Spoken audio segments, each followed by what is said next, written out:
All right, we're back. I'm looking for a letter that I wrote earlier today. There it is. Okay, we're going to do some fun stuff tonight because the other stuff is pretty tough to follow, and I think people need a break from it. We're going to get back to it. We're going to go back over the same stuff tomorrow night because this is a dead horse that needs to be beaten. So again, the illusory right to abandon, we'll finish it up tomorrow. But tonight I want to do something a little bit different. I want to cover some probably 3, 4, 5 different topics. And I think the first thing I want to talk about is my grandkids are actually in town today because a young gal that my stepson knew died in her sleep. What's today? Today's Wednesday, so it would have been like Friday. And she was, I think she was 14.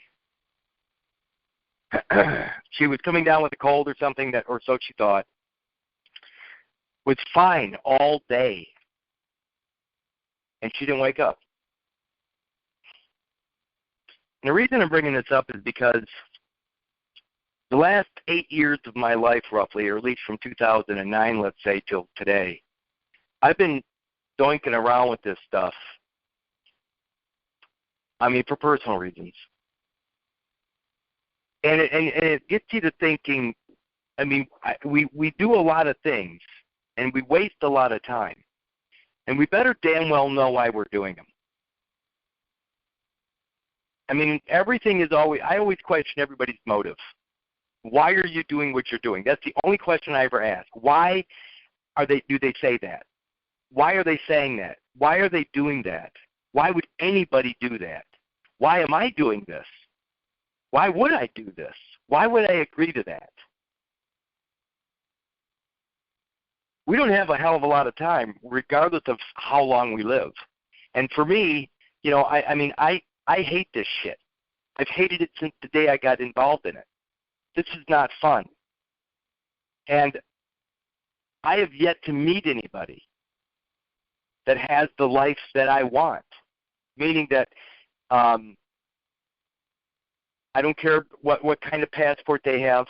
I don't care what kind of house they live in. I don't care what kind of car they drive. I've never met anybody that has the life that I want because I don't know anybody, and I don't know anybody that knows anybody that has the life that I want, which means that the only one that knows that is me, which means I'm the only one that knows what I want, and I'm the only one that can actually get what I want. I can't get it from somebody else. And all of this stuff, when these young people die, when old people die, when family dies, when friends die, you start to realize that the only thing that counts, the only thing that matters is time. But it's not just time, it's quality time. It's time that we actually enjoy our lives. I don't enjoy this stuff, just an FYI. My wife thinks that I do because I do it all the time, but why do I do it? That's the one question. I do it because I'm worth it. I don't give a shit what you people think, but I'm worth it. I'm doing this for my life. Not to get out of something, but to have something that was already mine, but somewhere along the line it slipped away. It got into somebody else's control.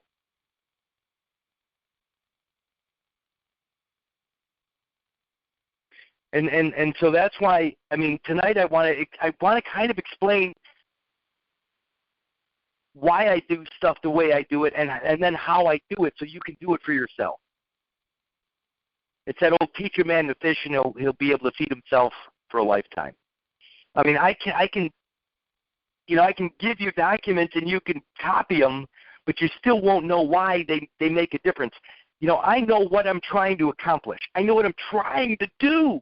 But before I finish the document, I know what I want the result to be. And if I know what I want the result to be, then I know how to word it.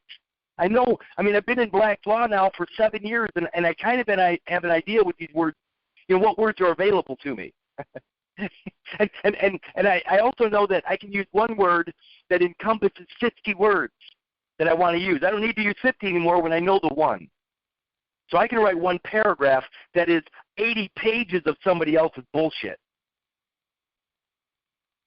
I wrote a 33-word waiver.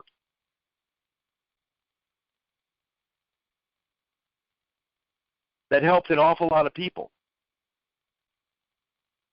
Cases were dismissed because of a 33-word waiver. Because I know what I'm trying to accomplish. Does it work in every case? No. But it works in the cases that the waiver is intended to work in. I'm going to start with a kind of a funny thing that I got recently in the mail. In fact, let me go grab this letter. And this is a good way to start tonight because it's going to teach you why I do what I do. So I got one of those photographs in the mail.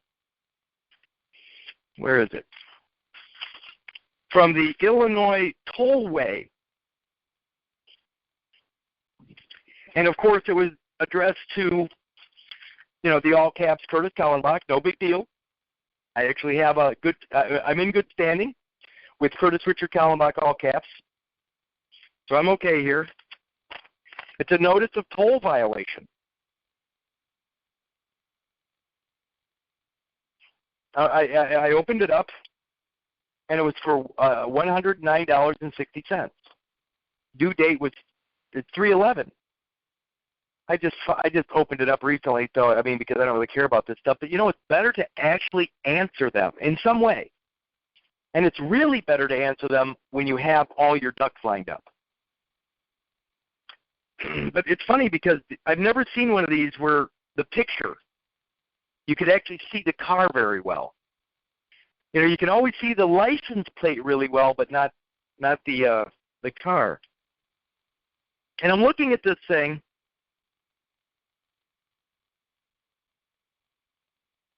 and the plate that's on there does not match the car that I drive. My car is a 2004 Dodge Intrepid. The car in the photograph, you can barely make it out, is a Chevy. It's a Chevy. And so I started looking at this, and it's a real threatening letter. Toll evasion is a public strict liability and vicarious liability. Therefore, the following are not legal defenses or mitigating factors under Illinois law. But, it's really pretty threatening, but it says $109.60.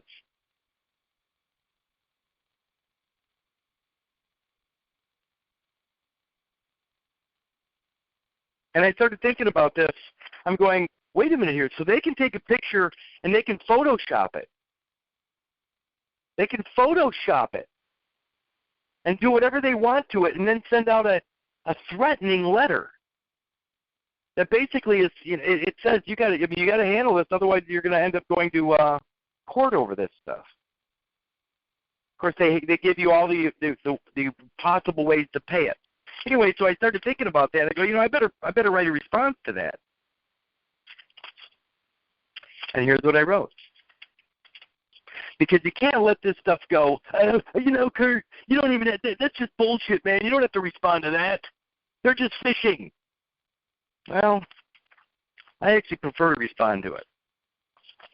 Here's what I wrote. So it's coming back from me.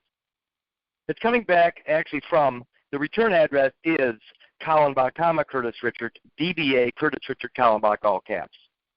And then, of course, the address that's used, the commercial address the box that I pay for, not to my house.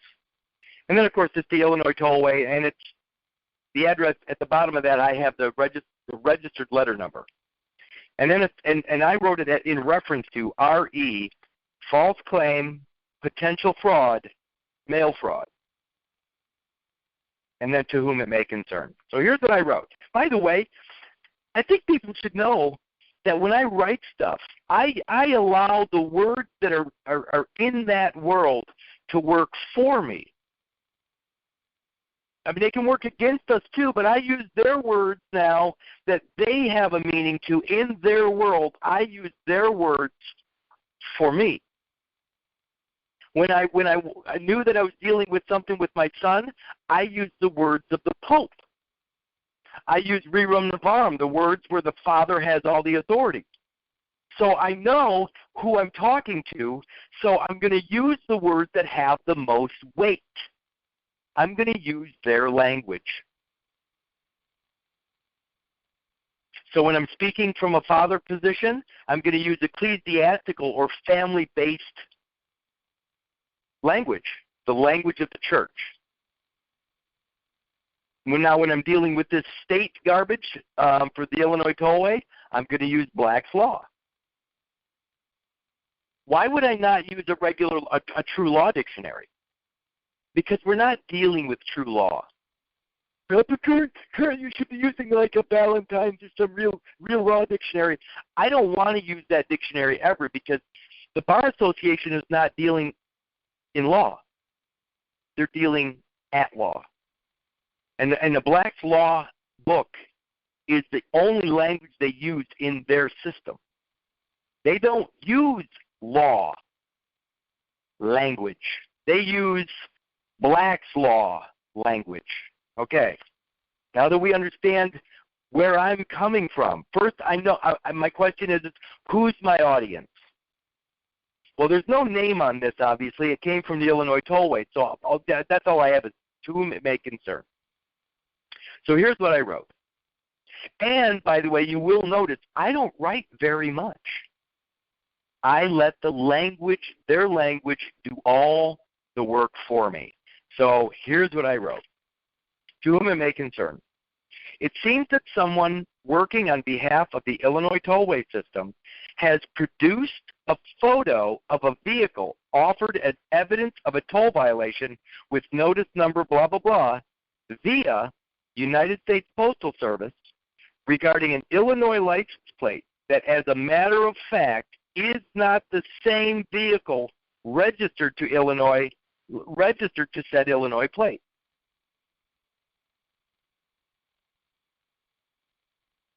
So I said, listen, you guys have this particular car registered to this plate.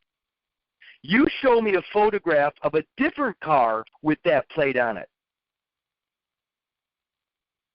That's my only question. And by the way, you sent this to me in a bill format through the United States Postal Service. So I'm looking at three potential things here. A false claim, number one, a potential fraud, number two, and mail fraud, number three. That's how I see this. They have a false claim. And then they have fraud based upon what I'm about to read. And then mail fraud is because they use the United States Postal Service to issue this violation. So here's the word I picked up on right off the bat is fraud. There's no doubt in my mind that what they're doing by switching cars is fraudulent. I already know that, but I'm going to read to you why. And when you hear the words, you will know that that's what this is.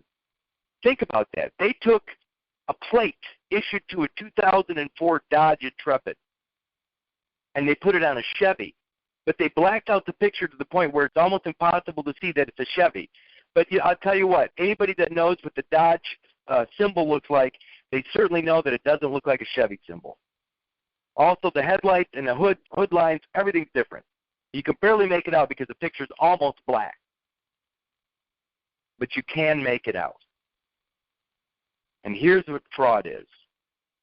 Fraud, an intentional perversion of truth for the purpose of inducing another in reliance upon it to part with some valuable thing belonging to him or to surrender a legal right.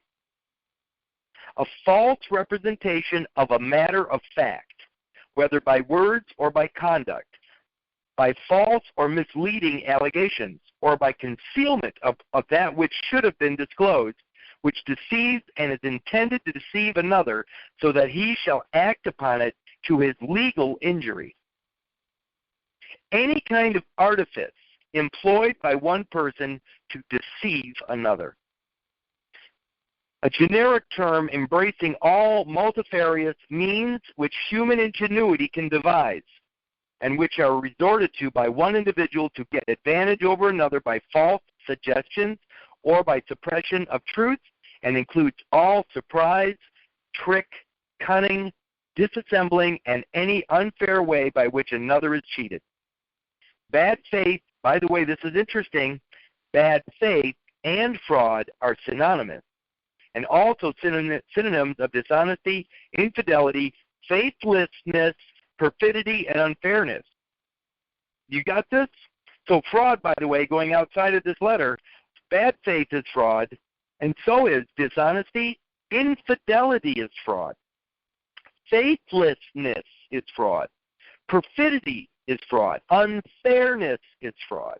Anyway, to keep going, elements of a cause of action for fraud includes false representation of a present or past fact made by defendant, action in reliance upon or reliance thereupon by plaintiff, and damage resulting to plaintiff from such misrepresentation.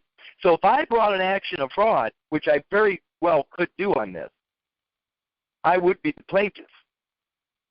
It says it consists of some deceitful practices or willful device resorted to with intent to deprive another of his right, or in some manner to do him an injury. As distinguished from negligence, it is always positive and intentional. Listen, if there was a photograph of my car there, I would have no problem. I still wouldn't pay it, but I would go around this. I'd do something different. But it wasn't the same car. Anyway, as distinguished from negligence, it is always positive and intentional. It comprises all acts, omissions, and concealments involving a breach of legal or equitable duty and resulting in damage to another. By the way, do you notice where it says it comprises all acts, omissions, and concealments involving a breach of legal or equitable duty? That's fraud.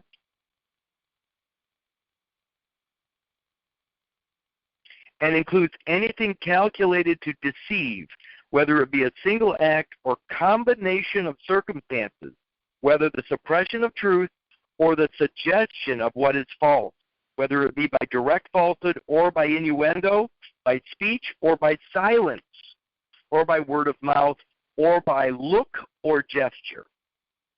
Fraud, as applied to contracts, is the cause of an error bearing on a material part of the contract, created or continued by artifice, with design to obtain some unjust advantage to one party or to cause an inconvenience or loss to another.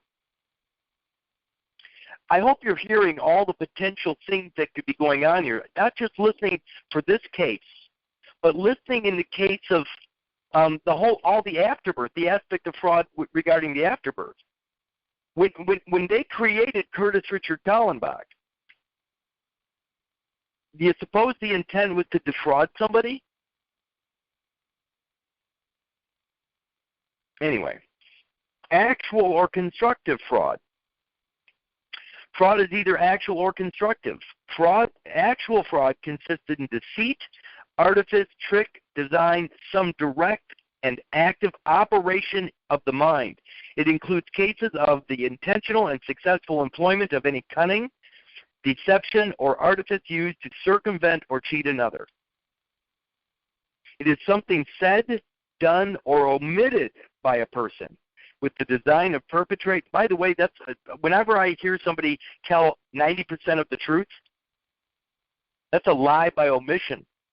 If they know everything, but they only tell you the 90% that benefits them or that keeps them out of it, that's still a lie by omission. That's fraud. Omitted by a person with the design of perpetrating what he knows to be a cheat or deception. Constructive fraud consists in any act of commission or omission contrary to legal or equitable duty, trust, or confidence justly reposed, which is contrary to good conscience and operates to the injury of another.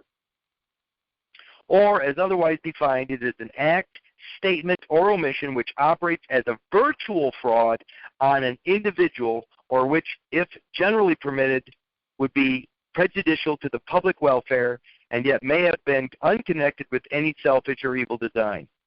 They're saying that you can actually perpetrate a fraud without knowing it.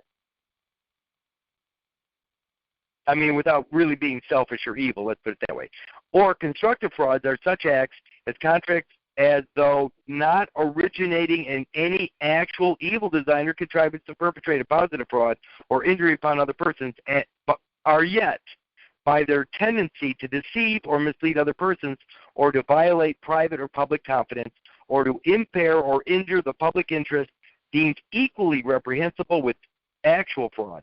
Constructive fraud consists in any breach of duty, which, without an actually fraudulent intent, gains an advantage to the person in fault, or anyone claiming under him, by misleading another to his prejudice or to the prejudice of anyone claiming under him, or in any such act or omission as the law specially declares to be fraudulent without respect to actual fraud. This is all under fraud and black law, by the way. Fraud in fact or in law. This is, by the way, I remember in my little first paragraph I said, which in fact, I'm being clear that this picture that has changed is a fact. And by the way, they can't undo it. I have the physical evidence with me now. And there's no way anybody looking at that photograph standing in front of my car would know that it's not the same car. Fraud is also classified as fraud in fact and fraud in law. The former is actual positive intentional fraud. That's a fraud in fact. Fraud disclosed by matters of fact, as distinguished from constructive fraud or fraud in law. Look at this. Fraud disclosed by matters of fact. You know, I've been talking about the waste material for 2 weeks. 2 weeks. And the waste material consists of both chorion or fetal tissue and also the maternal tissue. We've had confirmation at the county level in Ohio that the birth record is for female-only DNA. Female only. If the birth record is only for female DNA, then is it not a fraud for me to claim as a man Curtis Richard Kallenbach's birth record? Is it not a fact at that point that that is for females only? How in the world can I use Curtis Richard Kallenbach when it's female DNA? It's my mother's DNA. I can't. I can't. It says the fraud disclosed by matters of fact as distinguished from constructive fraud or fraud in law. Fraud in law is fraud in contemplation of law. Fraud implied or inferred by law. Fraud made out by construction of law, as distinguished from fraud found by a jury from matter of fact. Constructive fraud. Okay. And here's mail fraud.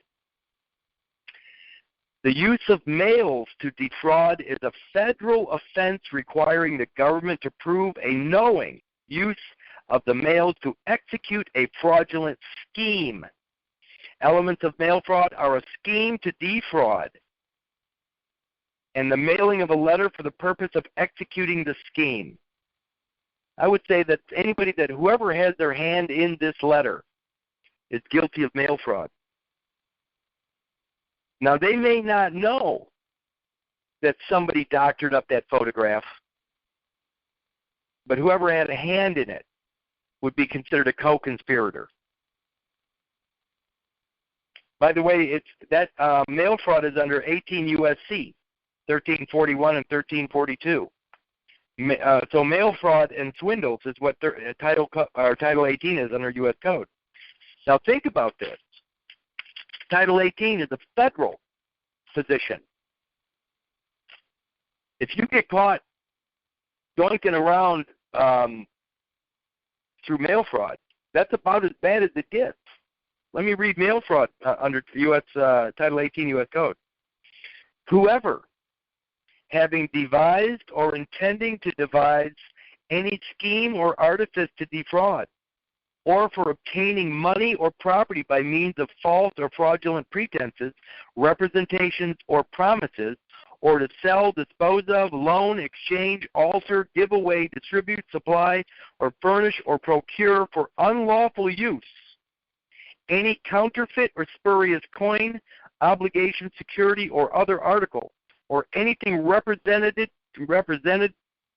to be or intimated or held out to be such counterfeit or spurious article, for the purpose of executing such scheme or artifice or attempting so to do, places in any post office or authorized depository for mail matter, any matter or thing whatever to be sent or delivered by the Postal Service, or deposits or causes to be deposited, any matter or thing whatever to be sent or delivered by any private or commercial interstate carrier, or takes or receives therefrom any such matter or thing, or knowingly causes to be delivered by mail or such carrier according to the direction thereon, or at the place at which it is directed to be delivered by the person to whom it is addressed, any such matter or thing shall be fined or imprisoned not more than 20 years or both.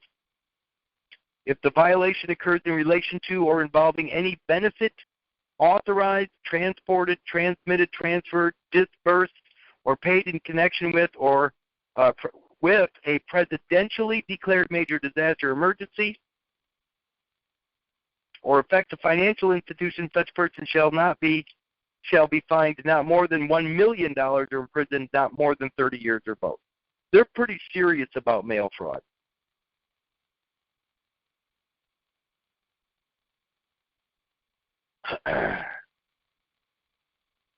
My little note at the very end of this, so remember, I only wrote the first little paragraph, and I let all those other words speak for me. And at the end of it, I wrote, finally, I may be interested in meeting the person responsible for this claim, mailing, and factually misrepresentative photo. Any response must be in writing to the above address within 10 business days receipt of this registered letter. Silence regarding this matter will be considered a tacit agreement to all as stated. Govern yourself accordingly, sincerely. And then, of course, I put my signature over and above, Kallenbach, Curtis Richard, doing business as Curtis Richard Kallenbach. And then I put the original file number of the assumed name certificate with the original file number, and underneath that I put active in good standing. And then I have a carbon copy going to the U.S. Postal Inspection Service, Criminal Investigation Service Center, as well as Illinois Secretary of State in care of Jesse White. I wrote this. There's 3 pages here, people. There's 3 pages here. I wrote 1, 2, 3. I wrote 4 sentences. Why am I telling you all this? Because I don't need to know anything other than what I want my final outcome to be. And then I have to start thinking, I already know who it's going to. It's going back to the Illinois Tollway. But there's no name there, so I have to send it generically. It will be received there, so I will have a record of a registered letter getting to them. I don't care who picks it up. Once it gets there, I don't care. It's receipt. I'll never hear from these people again. I don't have any interest in pursuing it. I wouldn't mind hearing from them just because I think it'd be interesting to see what they have to say about it, because there's no doubt anybody with any brains can tell that it's not the same car. And it's obvious. Somebody did something. So that's the reason I brought that up, is I just want you to realize that you don't have to be this brilliant writer. You know, so if you remember how I wrote all that stuff up for my son's case, I was using all the material that was at my that was available to me. But why did I know it was available? I knew it was available because it's important to know. The question is who's responsible for you?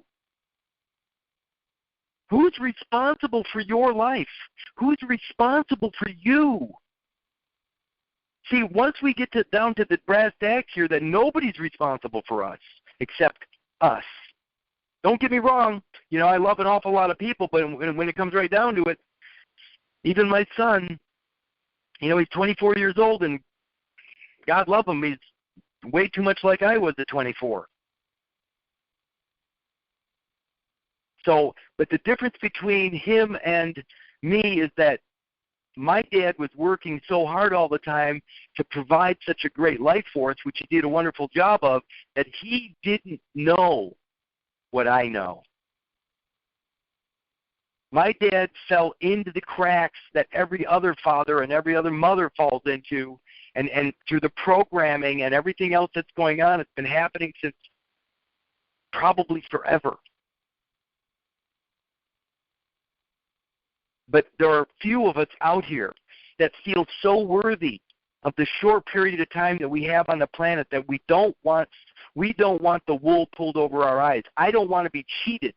I will give away everything, but I don't want it taken from me.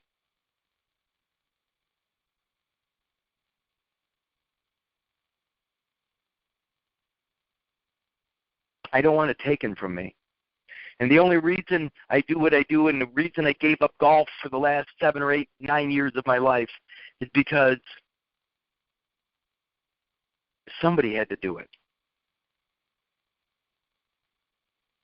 I'm talking about for me. Somebody had to do it for me, and the only one that would do it for me is me. And I don't mean any offense to people out there. There are brilliant minds out there 10 times brighter than me. The problem is, or the blessing is, I have the ability to not focus on the meaningless. I don't buy into anything. I'm not interested in all the other stuff. I'm not interested in groupthink. In fact, I've never done anything right when I was following somebody else. Every time I ever did anything somebody else suggested, I got fucked. I'm not saying don't listen. I'm saying that if it doesn't apply to you, don't do it. And you better know that it doesn't apply to you. I had, in fact, I'm going into the next little part of this stuff here for tonight, but I had somebody, and I want to go into these documents, and I don't mean any offense, but when I provide the documents themselves to people without forcing them to listen to me babble, they screw it up 100% of the time. If I just give you the document, and you just change the words so it reflects you. You don't know anything. You've learned nothing. And you don't know the motive behind the words. But in most cases, it's worse than that. In most cases, because you're in such a goddamn hurry to get it done that you screw it up. I had a gentleman who I love dearly. He's a great guy. I've known him for, about a year and a half, I think, at this point. One of the nicest guys I know. I emailed the exact recording, my last recording at the county level. I emailed it to him. I mean, they're scanned. It's the exact. It has my thumbprint. It has everything exactly the same. because they're the same damn documents. How can you screw that up?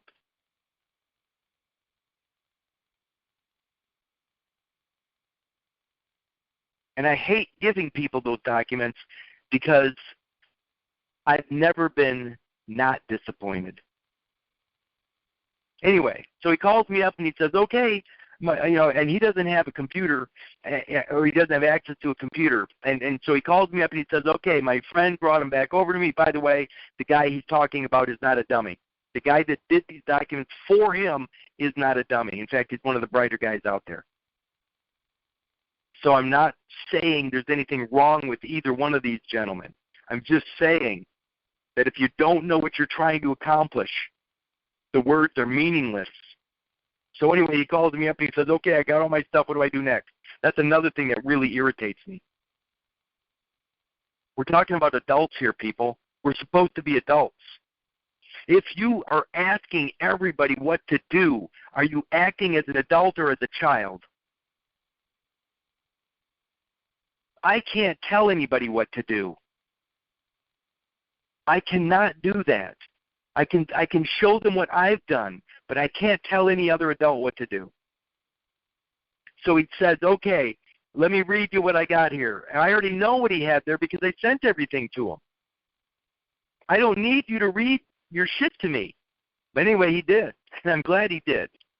Because he's reading this, and he reads something, he goes, oh, by the way, Kurt, what is pappus? I said, you're reading your documents, right? And he goes, yeah. I said, what did you just ask me? He says, what does pappus mean? I said, why is my mother's maiden name on your document? And he got real quiet.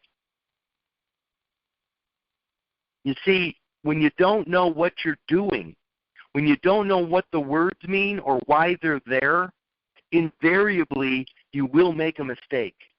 I've had people in such a hurry to do these documents that they recorded them with my return address on them.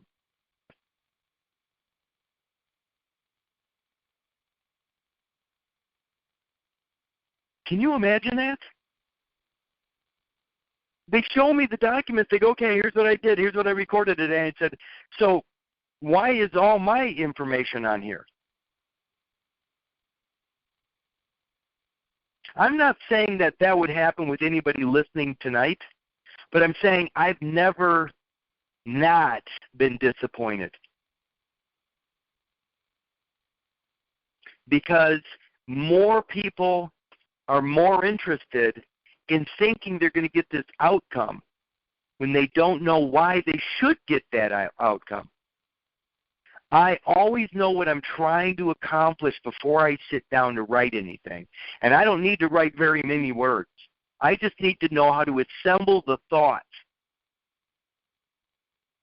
And I never threaten anybody. I don't have to.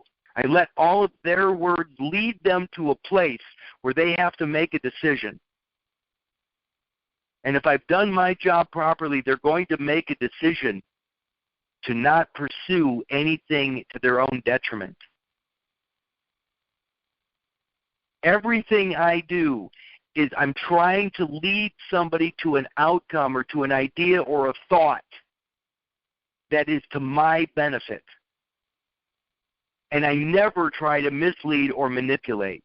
I already know I'm right. I mean, I know I'm in the right. I know I've done nothing wrong. But I need to do it in a way that puts them in the light. Cockroaches run from the light. I remember my wife and I had an attorney. After I got tased, we it's pretty scary when you don't know anything at all. And I don't profess to know anything about the courts. I don't care about the common law. It was never a big deal to me because you know what? It's not available to you. I learned that right away, that the common law is meaningless. So I don't care whether the common law is supposed to be there. It's not there for you. So I don't care about any of this stuff. What I do care about is facts. I know for a fact that Illinois is part of the Republic. And I know that the Bar Association does not, the bar is not able to set foot anywhere beyond the District of Columbia. Now, if I know those two simple things, listen to me again. I'm trying to teach the way I think and why I do what I do here. We hired an attorney. Now, the funny thing is we hired an attorney because we were afraid. And we'd already done all of the other stuff that none of it worked because I didn't know what I was doing. I didn't do my own research at that time. I learned about all the bullshit, the 14th Amendment nonsense. I learned about all the patriot myths. And you know what? They don't help you at all. I'm a man! I'm a man! Welcome to jail. Here's what I did. A friend of mine from Massachusetts actually shed a little light on something. And she asked me a very simple question. She said, have you ever looked up the subscribed oath for Illinois? I said, what? She said, the subscribed oath. I said, no, I don't even know what that is. In fact, I'm going to go to it right now, online. And when she asked me that, I didn't know what she was talking about. Now, this is a hardcore, constitutional, common law, very, very intelligent woman.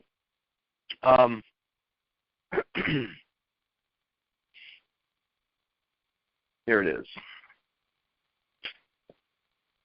And it dawned on me.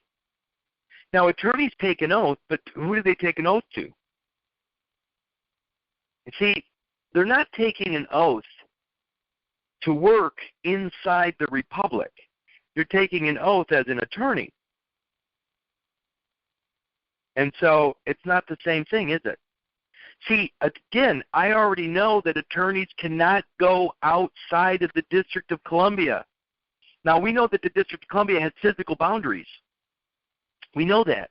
So if the physical boundaries is not what keeps them inside D.C., how can an attorney be, how can I go down to the courthouse right now, 3 miles from where I'm sitting, tomorrow morning, and not see 100 attorneys rummaging around in there? Aren't they on the soil of Winnebago? Aren't they in Illinois? It's because the citizenship that they're working with extends legally beyond geographic boundaries. So anywhere this citizenry is located, the citizenship is located, they can get out there and deal with that property. And then what do?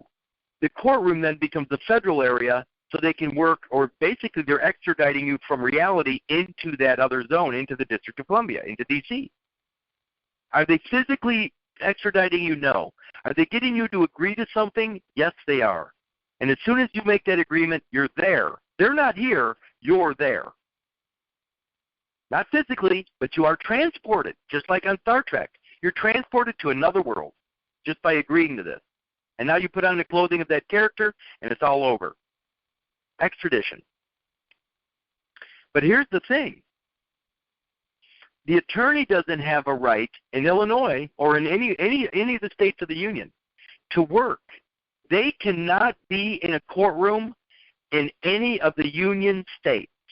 So if that is an absolute fact, where are you? Can you be in a courtroom in Illinois and see an attorney? No, you can't. So if you do see an attorney, you must not be in a courtroom in Illinois. Even though you're physically standing there, are you in an Illinois court? The answer is no. But God, my God, I don't buy into the fiction. You already have. You already have. So here's the Illinois, they call it the Attorney Act. And this is the verbatim, what it says. I'm going to read you their subscribed oath. Now, an attorney actually, in order to be able to work on the soil of Illinois, has to have a subscribed oath. What is subscribed? An oath that they have signed. They undersigned it. They signed it, physically signed it, physical evidence. And here's what the Illinois oath says. This is under Illinois statute 705-205/4. It says, every person admitted to practice as an attorney and counselor at law shall, before his name is entered upon the roll to be kept as hereinafter provided, take and subscribe an oath substantially in the following form. And here's what it says. I do solemnly swear or affirm, as the case may be, that I will support the Constitution of the United States and the Constitution of the State, lowercase s, of Illinois, and that I will faithfully discharge the duties of the office of attorney and counselor at law to the best of my ability. That's all it has to say. And they have to sign it. And there isn't one goddamn attorney in Illinois that has one of these. Not one. And here's what's funny. When I learned about this, we had our attorney dealing with our case for almost 2 years. And she was never getting anywhere. It just never, it was always this or some song and dance going on in the courtroom. You always feel good because somebody's taking care of it, right? You never had to worry because your attorney spoke for you because of your lack of capacity. But anyway, at least it felt good like somebody was actually there for you. I got tired of her. I got tired of all the stuff. I didn't like the way that the direction the case was going. I didn't like the threats that were starting to come our way, saying, well, you might have some jail time here. They took $6,000 of our dollars. Now, I can go get that, by the way, but I'm not that kind of guy. I'd rather have, the world the way it's supposed to be. I don't want to be one of those vindictive people that are out there because I don't want all that toxin in me. I don't want to carry that shit around. No matter how much I scream and yell, I don't carry it. I asked our attorney, I faxed it over to her. I said, when we show up in court today, or before we go into court, I need to see evidence of your subscribed oath for Illinois. When we got there, she seemed a little nervous, and I didn't say anything at the time, but before we went into the courtroom, I asked her, I said, listen, before we even get in there, I need to see your subscribed oath. And she says, I don't have one. I said, what? She quit right there. People, when you know what's going on, you'll start to see that all of this patriot nonsense, all of these beliefs that you have rights, all of this stuff is meaningless. That's why all of the stuff that the wonderful lady, Judge Anna, is doing is meaningless. All of the stuff that the patriots are out there screaming about is meaningless. The republic is there. You're just not there. Everybody that Trump is talking about when he's talking about aliens is every American. Not a single American that I know other than myself and a couple others have made it to the United States of America. Everybody else is an alien.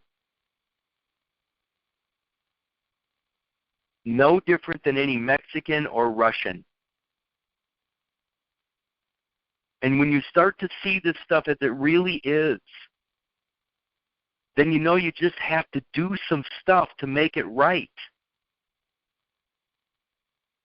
Again, something as simple as asking the attorney, I'd like to see evidence of your subscribed oath. You see, I know that attorneys cannot go outside the boundaries of the District of Columbia. And I knew that she could not have one. I already knew this when I asked her for it. And she quits. Well, the funny thing is remember, this is, again, when you're aware of what's going on around you, she quit. And everything that she did for us over 2 years, when I look back at the court record, it all disappeared, as if she was never there. What does that tell you? It tells me that inside that club, inside that place, anything can happen. So everything she did for us that seemed like a positive, it all went away too. We were back to square one. Everything she did, when she backed out, when she resigned as our attorney, everything on the court record disappeared too. Right back to square one. So what I'm getting at is you need to start being aware of reality. It does not matter what you wish was true. Oh, but Kurt, what about the de facto government? What about it? What about the republic? What about the de facto government? I think there are three governments, people. Three. And all you have to do is pull yourself together, and you're the authority in all three of those governments.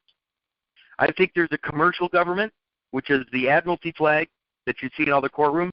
And the moment you have the vessel in good standing under your control, the commercial world doesn't bother you. I think there's an ecclesiastical government. In other words, a church government. And when you pull yourself together and you have your land, in other words, you are the Lord over that over the church. I don't think the ecclesiastical government or courts are going to bother you. As far as the republic, the country, I actually think that when you pull yourself together, you're in the country, you're in the republic. So let me say it again a different way. I think there are three different positions. I think there's the United States, which is a commercial trade organization, the United States. It's a business. I think there's the United States of America, which is a country with independent nation states all working together, like Illinois, Wisconsin, Indiana. I think that's the United States of America, and that's the republic. That's a country. And then I think there's America, which is pure land. It's earthbound. It's earth. It's substance. And I think that's the one that's ruled by the ecclesia. And so you have the ecclesia or the church, you have the government or the country, and then you have the trade organization. And I think that when you have all three of those positions under your authority, I think you're fine. I don't think anybody's going to bother you. And you know what? The last thing you need to do once you get there is be out there screaming and hollering and trying to convince people. You know what? You don't need to be a belligerent. You don't need to be hollering. You don't need to be fighting anybody. Just get your head out of your ass. Get out of your own way. That was the one thing I had to learn, was stop believing all the nonsense. The only time I ever got in trouble was listening to a fool, which made me a fool. Birds of a feather.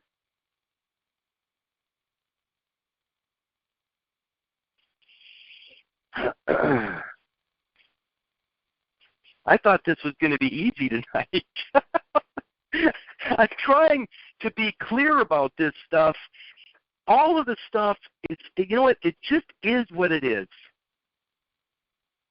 Take the emotion out of it. Take the emotion out of it. Just fix it. Just fix it. You know, there is no left-right. The Democrats and the Republicans, they're the same team. It's like a scrimmage on their own field. It's all to divide us. They're not divided. It's all for show. It's just to keep you angry at the other side. And anytime it gets really screwed up, they introduce a new one, a new organization, just to break it up a little bit. I don't believe any of it. And you know what? At this point, there's not very many people I get to talk to.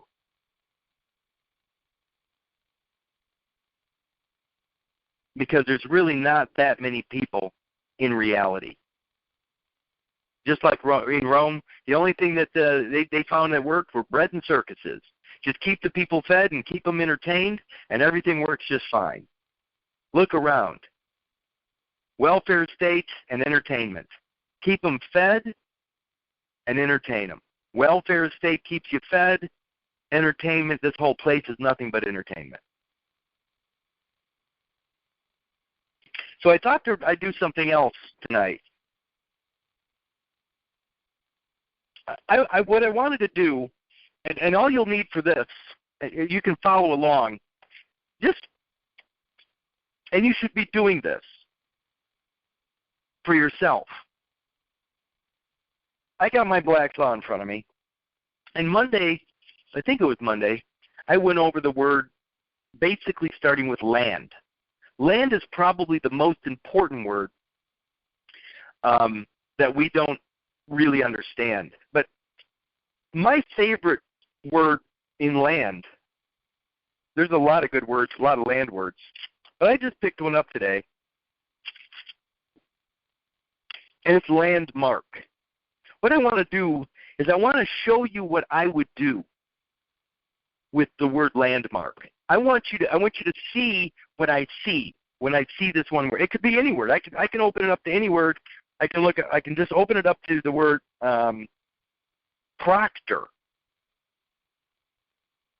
One appointed to manage the affairs of another or represent him in judgment. A procurator, proxy, or attorney, formally an officer. I could take that one word in so many different directions to see what it actually means and see all the potential of that one word. I want to do that tonight with landmark. It's not a very long definition, but I want you to see what I would do with it. I want you to learn how to do it for yourself. The Black's Law book is telling a story. Almost every single word in it will bring you back to the same place. If you follow the word long enough, if you follow the terms long enough, it'll come back to the same place, right back where you started. I know, Brittany, I sent you that thing that I did years ago. It ended up being, I don't know how many pages long, but I took one word, one idea, and I stretched it out. And I think I'm going to put it up a P-Cloud for people just so they can see what I'm doing or how I do it. But I think tonight I just want to take a simple word like landmark and show everybody. Get your Black's Law. If you have a physical Black's Law, grab it. It's a lot easier to work in tangible substance, people. It's a lot easier to use something physical. In other words, if I have a choice between virtual and physical, I pick the real world every single time.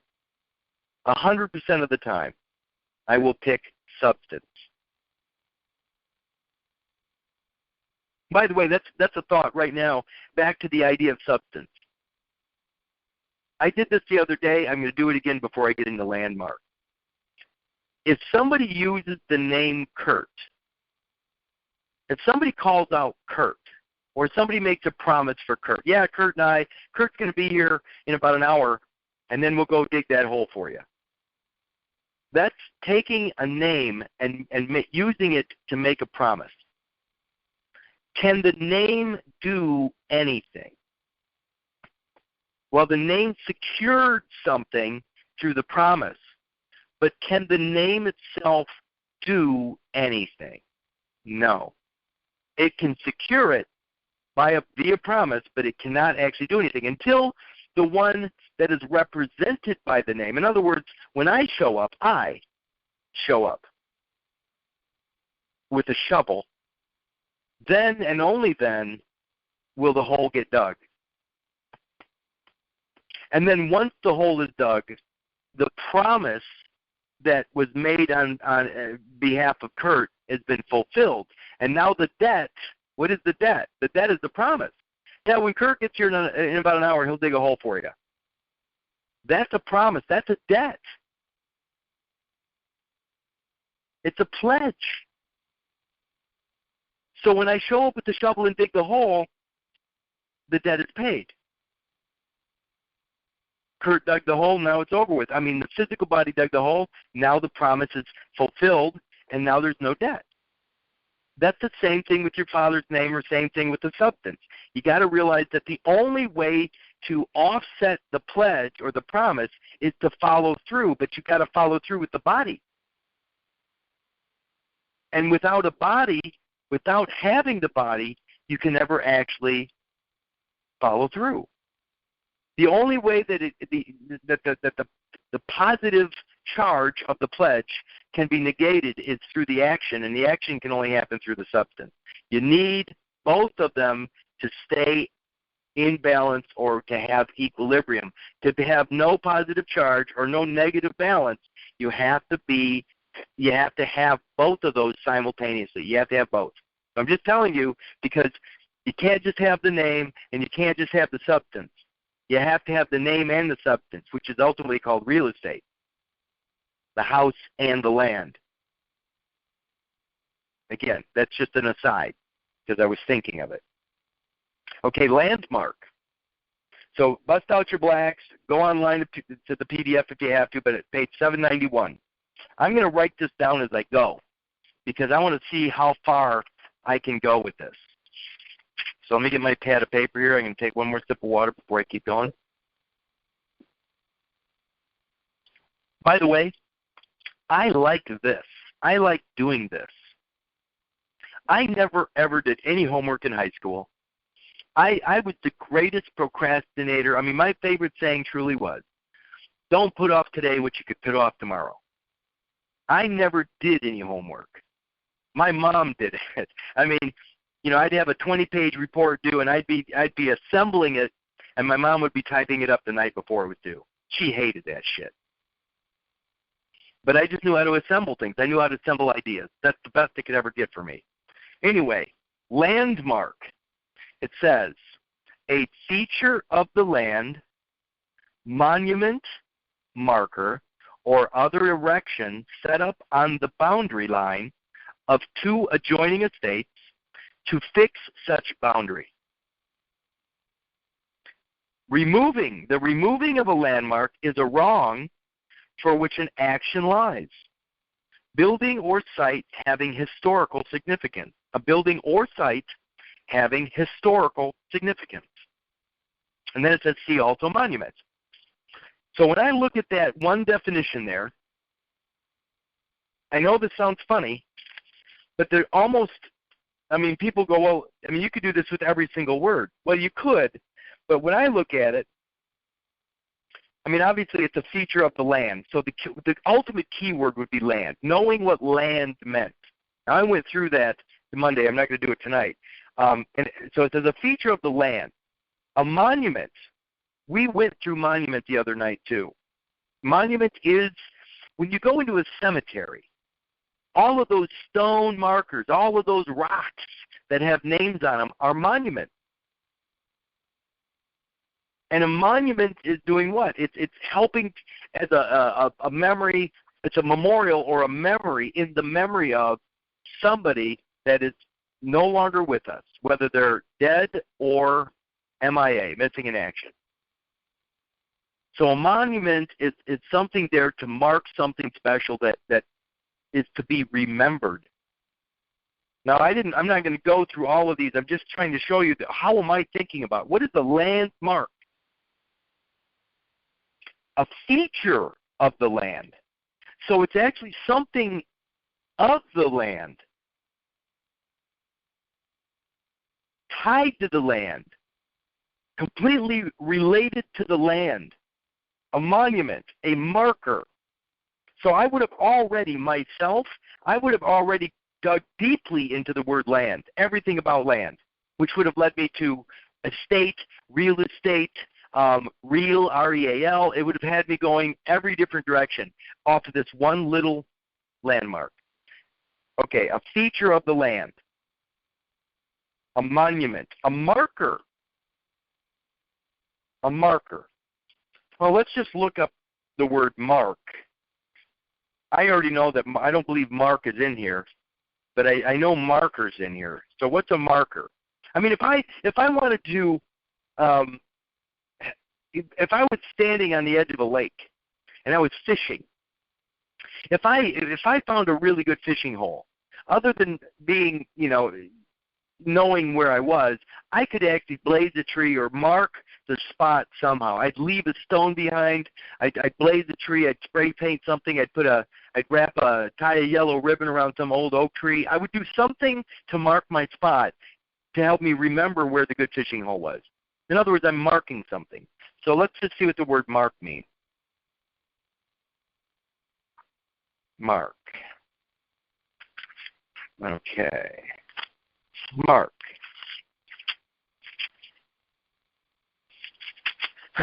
Page. Everybody's probably already there anyway. Page 874. So I'm writing down Mark because that's the one that I would be looking at right now. 874. A mark. Look at that. A character. Usually in the form of a cross. So a landmark. It says a character, usually in the form of a cross. Now it says, it says made in a substitute for his signature by a person who cannot write in executing a conveyance, will, or other legal document. Now, a lot of you are going, what does that have to do with a landmark? It has a lot to do with a landmark.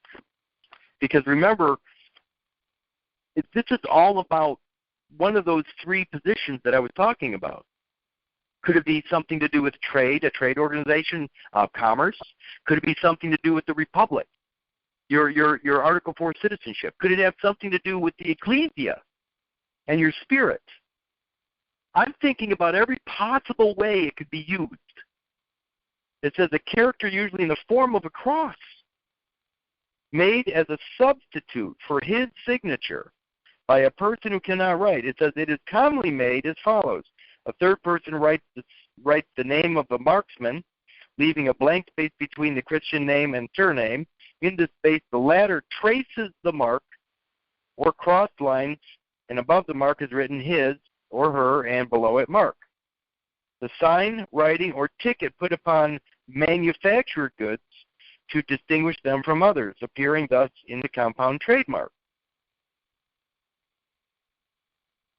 A token, evidence, or proof, as in the phrase, a mark of fraud. A weight used in several parts of Europe for the several commodities, especially gold and silver. A monetary union, a German Deutschmark. The word is sometimes used as another form of marquee, or mark, a license of reprisal. In early Teutonic and English law, a species of village community, being the lowest unit in the political system. One of the forms of the gens or clan, variously known as the mark, commune, parish, known as Gemeinde. Look at that, though. It says parish. Now we're getting somewhere, because parish means county. So now all of a sudden, landmark has tied me to the county. After all of that stuff that I read, did anybody else see this coming? It says, also the land held in common by such a community. Really?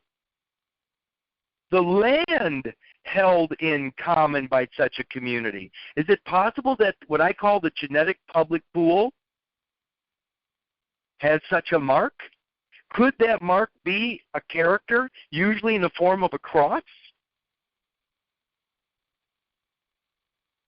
Oh, Kurt, that's such a stretch. Some of my best friends that have been with me a really long time, they used to kid me. And they really were kidding, but they would say, especially my buddy Kyle, he'd be chuckling on the other end of the phone. He'd be going, I don't know, Kurt, that's a heck of a stretch. But in reality, he's agreeing with me. But he's just trying, because it's so funny. Some of these connections are they seem like a long ways away until you just hang in there long enough, and all of a sudden it says parish. And then it also says, also the land held in common by such a community. So if I'm wearing the mark of a cross, or wearing a mark on my forehead, a little smudge of cinder on a certain day, it identifies me as somebody that's participating in some religious society or community. Is that a landmark if your physical body is considered the land of your soul? Putting a smudge on your forehead, identifying you on some Good Friday or something along those lines, identifying you as a parishioner, somebody that's part of a community, Has a piece of you been actually set aside through maybe a minute tithe of a seed or some eggs?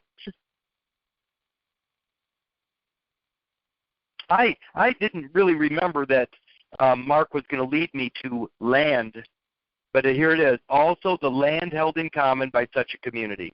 The union of several such village communities and their marks or common lands forms the next higher political union, the 100. I would look at this right now just out of curiosity to see if the 100 is in here. Let's just see if 100's in here. Because right now, to me, I'm looking at a religious position. 100. Let's see if 100's in here. By the way, if it wasn't in here, I would Google it. That's how much I would need to know. By the way, I did Google it, and I printed off a book about the hundreds. 100, page 667. So I'm going to write Mark, and then I'm going to put a line over here, and I'm going to put 100. And 667 is the page number of the 100. 667. It probably should be 666. 100.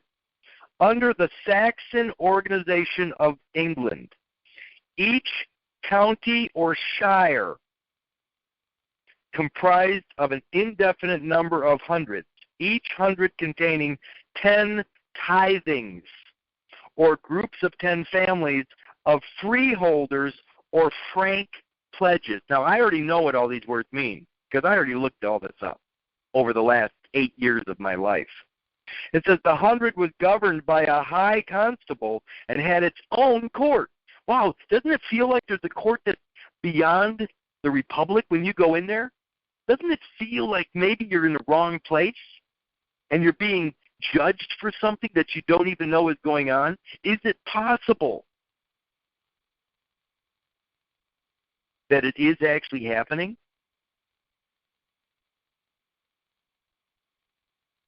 But its most remarkable feature was the corporate responsibility of the whole for the crimes or defaults of the individual members. In other words, everybody gets punished when one does a crime. In other words, it's almost like everybody's John Doe. The introduction of this plan of organization into England is commonly ascribed to Alfred, but the idea, as well as the collective liability as the division, was probably known to the ancient German peoples, as we find the same thing established in the Frankish kingdom under Clothaire and in Denmark. It's funny, under Saxon organization, Saxon. See, right now, the word Saxon is popping in my head, so I'm going to just look up something that I know is related to Saxon. And it's an old Star Trek, it's one of my favorite Star Treks, and it was called the Borg. The Borg was about being assimilated into the collective, which they also called, which is under the mark, which they said also land held in common by such a community. Land, obviously, is your physical body, so if this community has a legitimate claim on your physical body, it's almost like they have a claim upon your body by deed. Geez, that almost seems like a birth record to me. Anyway, that's quite a stretch, Kurt. Let me look up the Borg real quick, because I know the Borg is tied to the Saxon idea of Alfred, but I already know this, so this is kind of fun for me. Let's just see what the Borg says. And for those of you that are Star Trek fans, you're going to freak out if you didn't know this before. Borg, B-O-R-G, page 167. So Saxon led me to Borg because I already knew this, but I am going to say page 167. 167. Borg. In Saxon law, a pledge giver, or surety. I wonder if I've ever read anything about something like that since I've been involved in this nonsense. The name given among the Saxons to the head of each family, composing a tithing or decenniary, each being the pledge for the good conduct of the others. also the contract or engagement of suretyship, the pledge and the pledge given. The name given among the Saxons to the head of each family. Wow, that almost sounds like your father's name, doesn't it? As a pledge. And see, I already know that the father's name, Kallenbach, Curtis Richard, is already located in the Library of Congress. I know that because of all the other garbage I've gotten into, but I'm just saying that it almost sounds like my father's name is a pledge itself to some sort of a Borg. And of course, if you are familiar with the Star Trek Borg series, you'll realize that they say, what?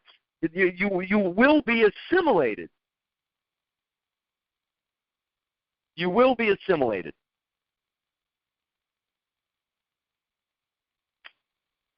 And they say something else. I can't remember, something about resistance is futile. In other words, it doesn't matter what you want or think is going to happen. You will be assimilated into our board, into our body, into our collective. And I think that that's kind of what's happened to everybody. Whether you want to be or not, you have been assimilated into this system, probably by paper, probably by what I call the public trust or the public pool, which is the genetic pool that seems to have its own set of deeds. Okay, so where were we? I'm going to go back to landmark. So I like the idea of the Borg because it shows that it's a pledge. So if I actually take Borg and I draw a line and put the word pledge in here, P-L-E-D-G, I'm going to look up pledge for the hell of it. Let's just see where pledge takes me. Pledge. All right. Pledge. A bailment. Huh. I've never heard the word bail before, or bailment. Have you? A bailment of goods to a creditor as security for some debt or engagement. A pledge considered as a transaction is a bailment or delivery of goods or property by way of security for a debt or engagement, or as security for the performance of an act. Another definition is that a pledge is a security interest in a chattel or in an intangible represented by an indispensable instrument such as formal written evidence of an interest in an intangible, so representing the intangible that the enjoyment, transfer, or enforcement of the intangible depends upon possession of the instrument. That almost sounds like usufruct. The interest being created by a bailment for the purpose of securing the payment of a debt or the performance of some other duty. See, everybody thinks this is about debt. I don't think so. I think it's about the performance of a duty. And I think that when you understand that the only way you can be party to the Republic is by performing a duty and not being a deserter. And that duty isn't as bad as what you think it is. I actually think the duty is to be productive economically. That's what I think the duty is. And when you fall short of your economic production and choose the welfare state, you are now falling short of performance. Because I already know all this to be true, by the way. I'm just trying to lead you down this path to realize that this is not about the debt necessarily. It's about performance of a duty. And it's your duty in this republic to be productive and not to be a burden upon your neighbor. That's called communism. When you choose communism, you choose to be an enemy of the state.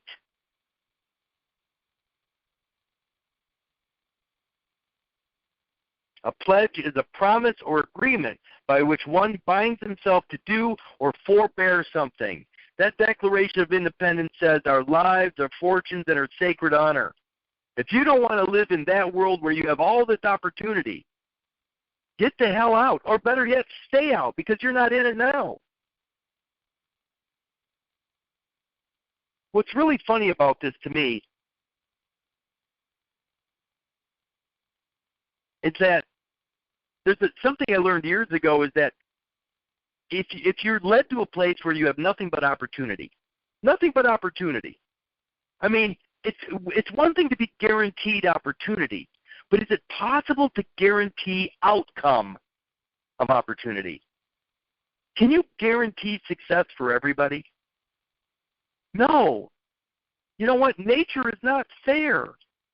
Nature is brutal, for crying out loud. And if you read the Declaration of Independence, they talk about nature's God, laws of nature and nature's God. That's the Declaration of Independence. They're not talking about fair. Life is not fair. And if you want fair, you have it. Fair is when they make it so nobody gets anything more than anybody else. Fair is when they knock you down when you're up, or when they lift you up when you're down by taking from somebody else. That's fair. Fair is when they equalize everything by redistributing what belongs to one person and hands it to somebody else. That's fair. I don't want my world to be fair. I want it to be right. I don't expect somebody to give me something for nothing, but I certainly don't expect for my shit to be taken from me because somebody wants it, because that's not fair that Kurt has that. Pledges.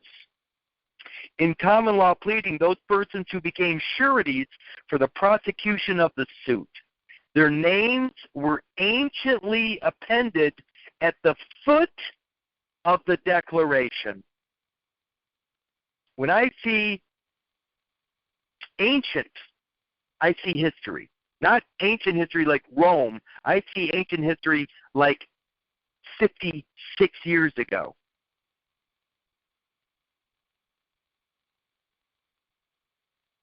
Appended at the foot of the declaration, our fathers.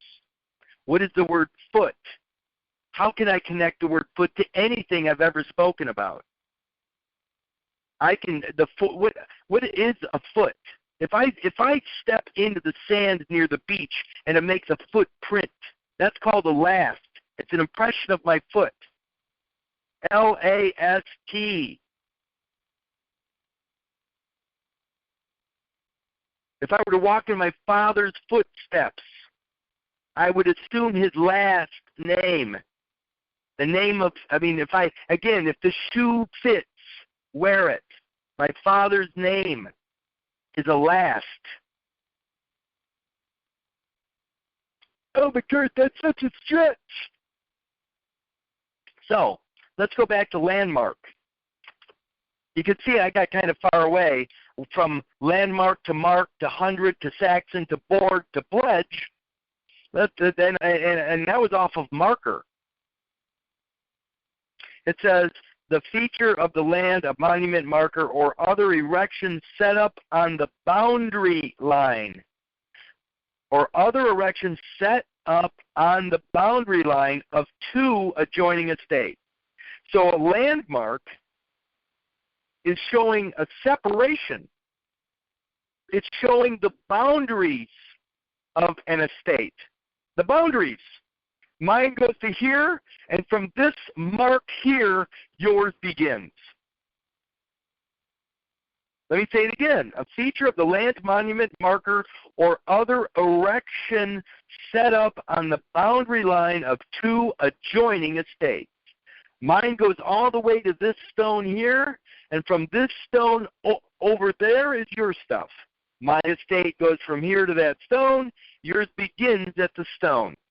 The stone is the landmark. But what is the word boundary? So I'm going to write down boundary. I hope you guys aren't bored. Boundary. Let's see if boundary is actually in Black's Law here. Boundary. Page 169, and there it is. So I'm writing page 169 here. Boundary. Every separation, natural or artificial, which marks the confines or line of division of two contiguous properties. Limits or marks of enclosures if possession be without title. Look at that. Limits or marks of enclosures. Is your physical body an enclosure? Is there an outside and an inside to your body? If there is, it could be considered a container or an enclosure. I believe that it is. But it says limits or marks of enclosures if possession be without title, or the boundaries or limits stated in title deed if possession be under a title. So the limits stated in the title, in other words, the description,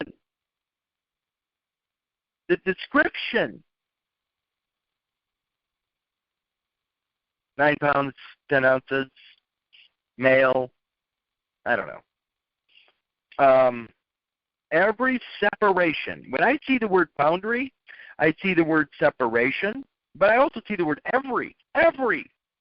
Not a single thing is set aside. Every separation. How about the afterbirth? How about the birth process? What comes out of mother's womb? It says every separation, natural or artificial. Every separation. Well, there's baby. Is baby separated from the afterbirth? Yes. Well, there's a separation there between baby and afterbirth. And what about the afterbirth itself? Is there something inside that? Well, of course there is. There's fetal tissue that is different from the maternal tissue. So there's a separation in there. It says natural or artificial. Doesn't mom put pen to paper and create something there? Oh, yeah. Curtis Richard Kallenbach, when she writes on the paper that the hospital supplies for, first, middle, last, she's creating another boundary, a title. Does that title mark baby? No, it doesn't. So it's defining something as well. Curtis Richard Kallenbach is not for baby. It's for the material left behind in the hospital. But is it for the, if it's not for baby, here we go. Put on the thinking caps. Hopefully they're not in the shape of a cone made out of tinfoil. Is Curtis Richard Kallenbach, if it's not for baby, is it possible that it's for the chorion, which is fetal tissue? The answer is no, because it's not for baby. Baby is the fetal tissue. Baby is the chorion. So if it's not, even though it's afterbirth, it's still baby tissue. So if Curtis Richard Kallenbach is for the afterbirth, but the afterbirth is not chorion, then the only thing it can fall to by default is the maternal afterbirth. So Curtis Richard Kallenbach is only for the maternal afterbirth. That is another separation. So now you have a title identifying only maternal afterbirth tissue. It's separated by title. Well, what name do I get? What does baby get? Baby gets something that you never see. The other piece of the document that's torn away and sent off, which is Kallenbach, Curtis Richard. Kallenbach, Curtis Richard identifies baby. It identifies the father and Curtis Richard. Father, Son, Holy Spirit. That is the material that is born of both mother's and father's DNA. That's baby and chorion. So boundary, every separation, natural or artificial. In other words, the title is artificial, which marks the confines or line of division of two contiguous properties. So right off the bat, I see the word contiguous. I'm going to write contiguous down here.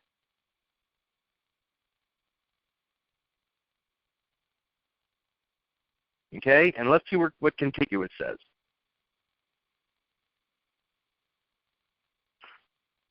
I'm having a lot of fun here tonight, people. Contig.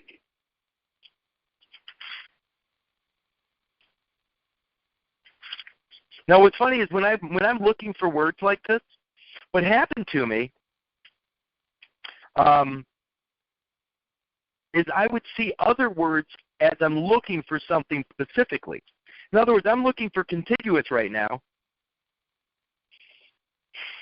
And before I got there, I flipped over to a page, and I saw the word contentious possession, which is on page 289, which is the page right before contiguous, 290. But I saw contentious possession in my eyes because of my attention deficit. I automatically fell on that and started looking at it. It says, in stating the rule that the possession of land necessary to give rise to a title by prescription must be a contentious one, it is meant that it must be based on opposition to the title of the rival claimant, not in recognition thereof or subordination thereto, and that the opposition must be based on good grounds, or such as might be made the subject of litigation. By the way, this thing is heavily highlighted in my book, so it's not like my eyes just fell on it tonight. Contentious possession. In stating the rule that the possession of land, we're right back to land, people. Everything's always going to go back to that. Everything will always go back to the grounds upon which you exist, which is your DNA. Whether they ever still, you may never see the word deoxyribose nucleic acid ever anywhere in Black's Law, but they're always talking about the land of your soul. Anyway, let's get over to contiguous, page 290. In close proximity, neighboring, howdy neighbor, neighboring, adjoining, near in succession, near in succession. It doesn't say it is a succession, it says near in succession. In actual close contact, touching at a point or along a boundary. Does that sound like the afterbirth? Does it sound like when I was in the womb, in the mothership itself, when I was in the womb, is it possible that I was touching the maternal afterbirth? God, when I was first conceived, I was not only touching the fetal tissue known as chorion, I was the chorion. But when it split off or separated off, it went its own direction. But the point is it says, touching at some point or along a boundary bounded or traversed by. The term is not synonymous with vicinal. I covered that the other night. So, contiguous. What's the one in here that it says touching at a point or along a boundary? At a point. Touching at a point. I'm writing point down. Why? Because all of a sudden it just dawned on me that the timeline itself, the birth date, is a point in time and space. It's a point on a timeline. So you're thinking substance right now. You're saying, oh, yeah, the afterbirth material, the DNA is touching. I'm saying that they're touching at a point in time now. Contiguous. Touching at a point or along a boundary.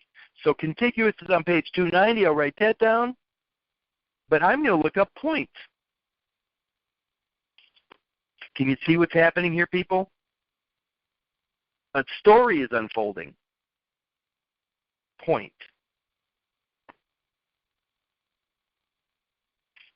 Okay. Point.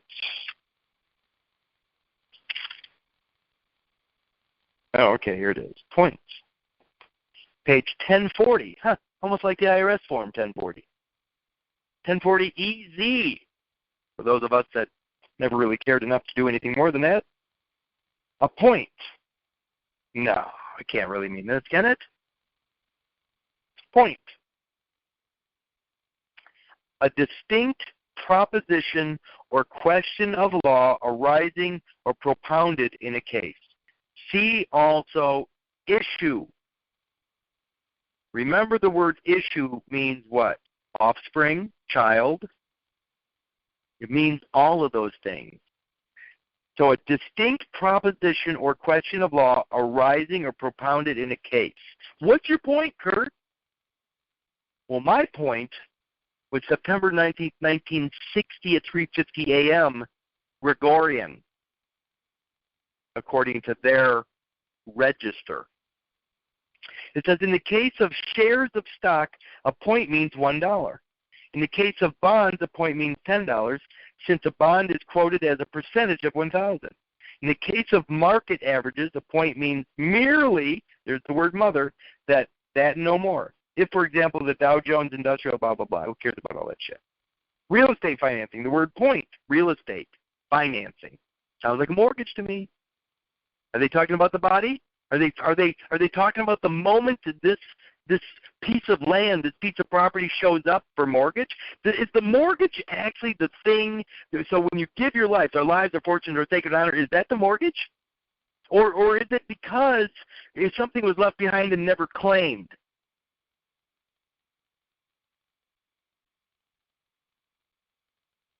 Look at this. The word point, as used in home mortgage finance industry, denotes a fee or charge equal to 1% of the principal. See, right now I see the word fee, charge, and principal. Amount of the loan which is collected by lender at time the loan is made. It says a fee denotes a fee. I'm circling that. A charge equal to 1% of the principal amount of loan which is collected by lender at time of the loan is made. It is a fee or charge which is collected only once at inception of loan, and is in addition to constant long-term stated interest rate on face of loan. See, everybody right now thinks that they know what they're reading until they get into it. The word face, the face of loan.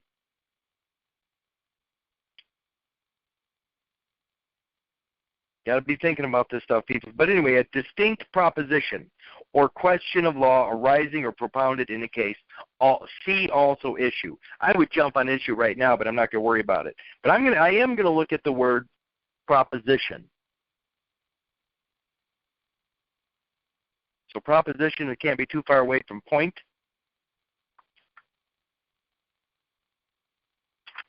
QR proposition.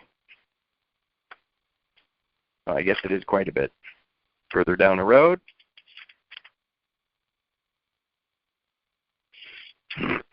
Proposition.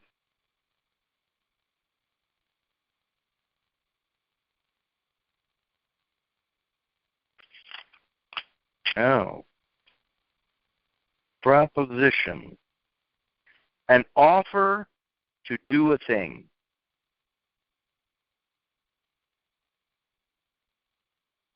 An offer to do a thing. Propositus, in other words, propositus, Latin, the person proposed, the person from whom a descent is traced.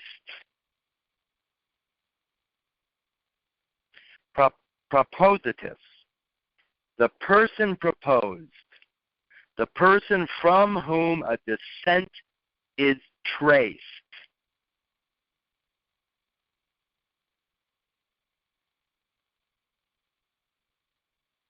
What if that person was your father?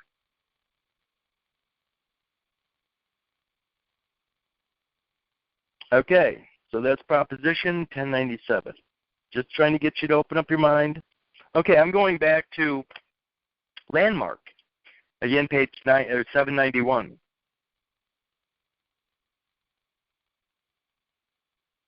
Or other erections set up on the boundary line of two adjoining estates.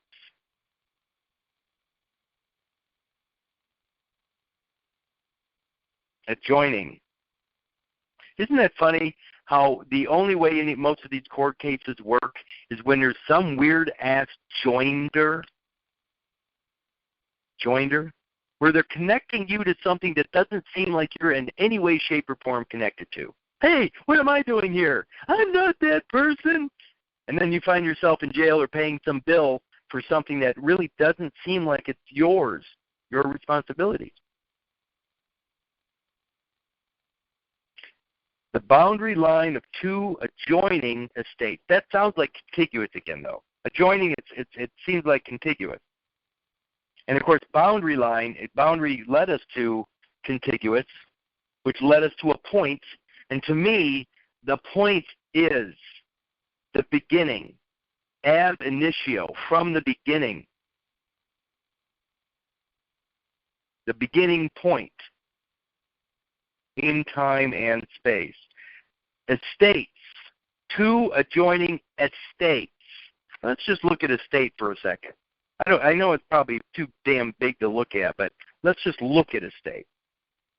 Estate, the degree, quantity. By the way, this is page 490, so let me write this down.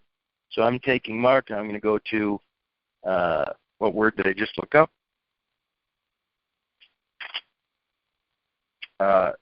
Estate. Estate is on page 490, so write that down. And what does estate say?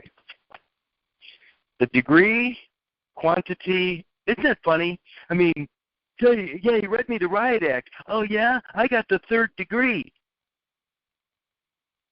What's the third degree in Curtis Richard Kallenbach? Right, it would be Kallenbach. What's the third degree in Kallenbach, Curtis Richard? There isn't one, because the Kallenbach is separated by the comma, and Curtis Richard does not have a third position. Anyway, the degree, quantity, nature, and extent of interest which a person has in real and personal property. An estate in lands, tenements, and hereditaments signifies such interest as the tenant has therein. In this sense, estate is commonly used in conveyances in connection with the words right, title, and interest, and is in a great degree synonymous with all of them. The total property of whatever kind that is owned by a decedent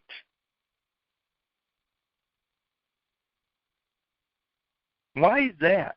The total property of whatever kind that is owned by a decedent prior to the distribution of that property in accordance with the terms of a will, or when there is no will by the laws of inheritance in the state of domicile of the decedent. We already know that there are basically two things that come out of mother's womb, two separate things, but the second thing, the afterbirth, has two individual things within it. The baby is born, and hopefully born healthy, and goes on to live a long and prosperous life. But the afterbirth material, both the chorion and the maternal afterbirth, is born dying. It's born dying. And since baby is the chorion sort of slides off and has the life of the baby. So the maternal afterbirth is born dying. All the afterbirths born dying, but I'm just trying to signify that there is a differential position. So, but all the afterbirth is considered a decedent, all of it. Does the afterbirth write a will? Is there a will for the afterbirth? Or does it die intestate? Of course, it dies without a will. It dies without a will.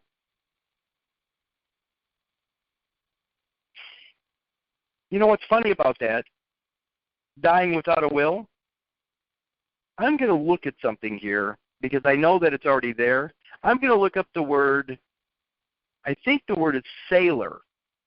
S-A-I, like Popeye the Sailor Man. I'm going to look up sailor real quick, just because it just popped in my head, because of the water birth and all that stuff, and the vessel, the sea vessel, the water birth. I'm going to look up sailor. S-A-I-L. Sailor's will. A non-cupative or oral will which the law allows in the case of a sailor at sea. It has the power to pass personal property at death, but not real estate. So the afterbirth material that's in the water of mother, if it was considered a sailor, just for whatever reason, let's just say that, just go with me on this. It says a sailor's will. It has the power to pass personal property, but not real estate. So it can't pass on land. It doesn't pass on land. It'll pass on personal property, personal effects, but it won't pass on land. That's just an interesting thought to me. That was a side note. So back to estate, where there is no will by the laws of inheritance in the state of domicile of the decedent. It means ordinarily that the whole of the property owned by anyone, the realty as well as the personality, as used in connection with the administration of decedent's estates, term includes property of the decedent, trust, or other person, as such property exists from time to time during the administration, and hence may include probate assets as well as property passing by intestacy. But here's where it gets interesting. In its broadest sense, the social, civic, or political condition or standing of a person or a class of persons considered as grouped for social, civic, or political purposes. That almost sounds like one of those hundreds, or a parish, or a county. That's a state. There are too many words in there, by the way, for me, but I just thought it says a state in its broadest sense. So has anybody ever thought of that? An estate in the sense of a social, civic, or political condition or standing of a person? Is that part of your estate? Is part of your estate your social, civic, or political condition or standing? Is that part of an estate? It says in its broadest sense it is. Or a class of persons, or as grouped for social, civic, or political purposes. Common law classifications. The state may be either absolute or conditional. I'm not going to go into that. I'm just showing you that the landmark, is the boundary line of two adjoining estates. What if they created an estate for the maternal afterbirth, Curtis Richard Kallenbach, and that maternal afterbirth falls into the District of Columbia adjudication, or the process, or jurisdiction, because it's part of the Roman Catholic claim? Now, all of a sudden, you got this Curtis Richard Kallenbach character. It says, and I'm somehow butting up against it. My life is now somehow joined to that, or right on the boundary of that. And certainly it's on the boundary of it through the DNA called chorion. I mean, the chorion or fetal tissue is butt up against that maternal tissue. I'm talking about real substance here. And if the chorion is butted up against the maternal or female estate, now it says a landmark, a feature of the land, a monument or marker or other erection set up on the boundary line of adjoining estates to fix such boundary. Is it possible that Curtis Richard Kallenbach is a monument that marks the line of separation between my stuff and some female aspect or some maternal afterbirth estate? Let me look something else up that just popped into my head. I'm going to look up sister state, just for the hell of it. Sister, S-I-S-T-E-R. Sister.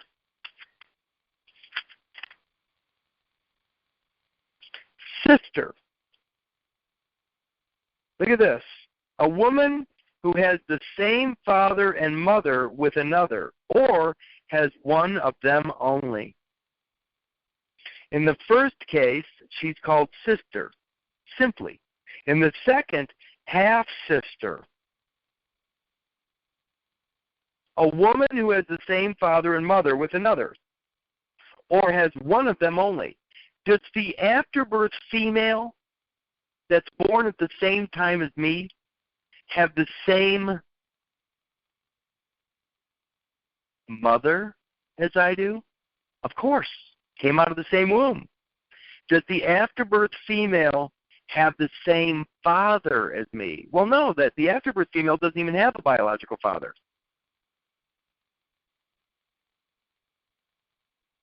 The afterbirth female could be considered my half-sister, based upon the legal term, sister.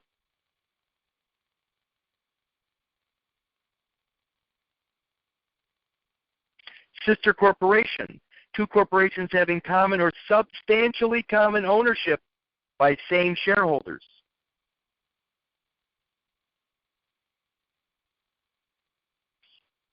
Let's keep going here. Two adjoining estates to fix such boundary. The removing of a landmark is a wrong for which an action lies. What does removing mean? So I'm going to write down removing. Remove. If I have a birth record that's considered a landmark in my possession, and I remove it from the location it's supposed to be in, it says the removing of a landmark, which is a feature of the land, a monument, like a gravestone. If I remove a gravestone, if I remove a marker that is identifying a boundary line, it says the removing of a landmark is a wrong. So I'm looking at removing, I'm looking at the word wrong. The removing of a landmark which is wrong, for which an action lies. Let me look up remove real quick. I'm running out of time.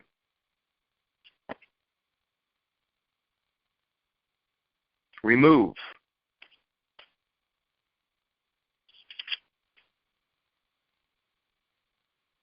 Removal. Removal. In a broad sense, the transfer of a person or thing from one place to another. It's called asportation. We saw that the other night, by the way.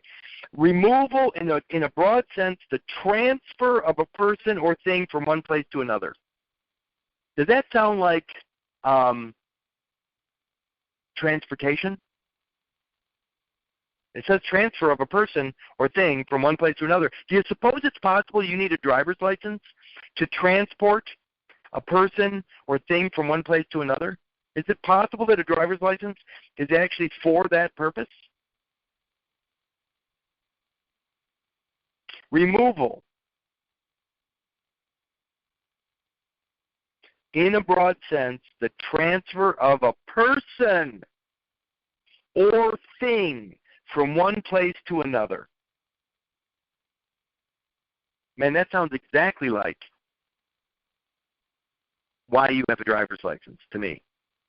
I mean, what is a license? But it's giving you permission to do something that would otherwise be unlawful. And right here it says, the removal of a landmark is a wrong for which an action lies. I mean, in other words, a license, if you look up license, I'm not going to do it now because they're running out of time. A license is permission to do something that would otherwise be unlawful. It sounds like the same damn thing here. The removal of a landmark is a wrong for which an action lies. Sounds like you need a license to do that. To transfer a person or thing from one place to another. That sounds like a driver's license to me. Wow, what's really funny is the driver's license sure gets everybody in trouble, doesn't it? Let's keep going here. We're running out of time. The other word that I wanted to look up is wrong, W-R-O-N-G. So remove led me to, I think really what I really would like to look at is asportation. I might go just a few minutes long here. Asportation. I want you to see this word. Asportation. So removal led me, that's 1164, led me to asportation. And then I'm going to probably finish up. I have two other words to do in this. So I'm going to go to asportation real quick. Asport. Isn't that funny? Asport. Asport. I think that's a funny word. Asportation.